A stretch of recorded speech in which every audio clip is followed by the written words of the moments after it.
Once a devotee asked Bhagwan Sri Ramana Maharishi, once I was very self reliant. I now fear in old age. People laugh at me. Maharishi said, even when you said you were self reliant, it was not so. You were ego reliant.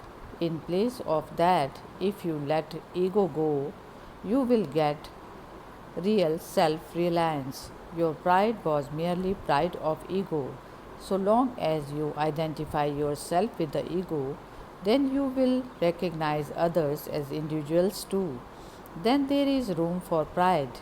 Let that drop, and you drop others' ego too. And so there is no more room for pride. So long as there is the sense of separation, there will be afflicting thoughts. If the original source is regained and the sense of separation is ended, there is peace. Consider what happens when a stone is thrown up. It leaves its source, is propelled up, tries to come down, and is always in motion until it regains its source when it is at rest. So also the waters of the ocean evaporates from clouds which are moved by winds, condense into water and fall as rain, and the waters roll down the hilltops in streams and rivers until they reach their original source, the ocean reaching which they are at peace. Thus you see where there is a sense of separateness from the source, there is agitation and movement until the sense of separateness is lost.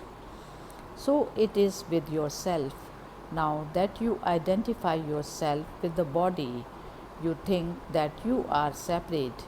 You must regain your source before this false identity ceases and you are happy. Gold is not an ornament, but the ornament is nothing but gold. Whatever shapes the ornament may assume, and however different the shapes of the ornaments are, there is only one reality, that is gold. So also with the bodies and the self. The reality is the self. To identify oneself with the body and yet to seek happiness is like attempting to ford a lake on the back of an alligator. The body identity is due to extroversion and the wandering of the mind. To continue in that state will only keep one in an endless tangle, and there will be no peace. Seek your source, merge in the self, and remain all one. Rebirth really means discontent with the present state and desire to be born where there will be no discontent. Birds, being the body, cannot affect the self. The self remains ever. Even after the body perishes, the discontent is due to the wrong identity of the eternal self with the imperishable body. The body is the necessary adjunct of the ego. If the ego is killed, the eternal self is revealed in all its glory. The body is the cross. Jesus, the Son of Man, is the ego, or I am the body idea. When he is crucified, he is resurrected, a glorious self, Jesus, the Son of God.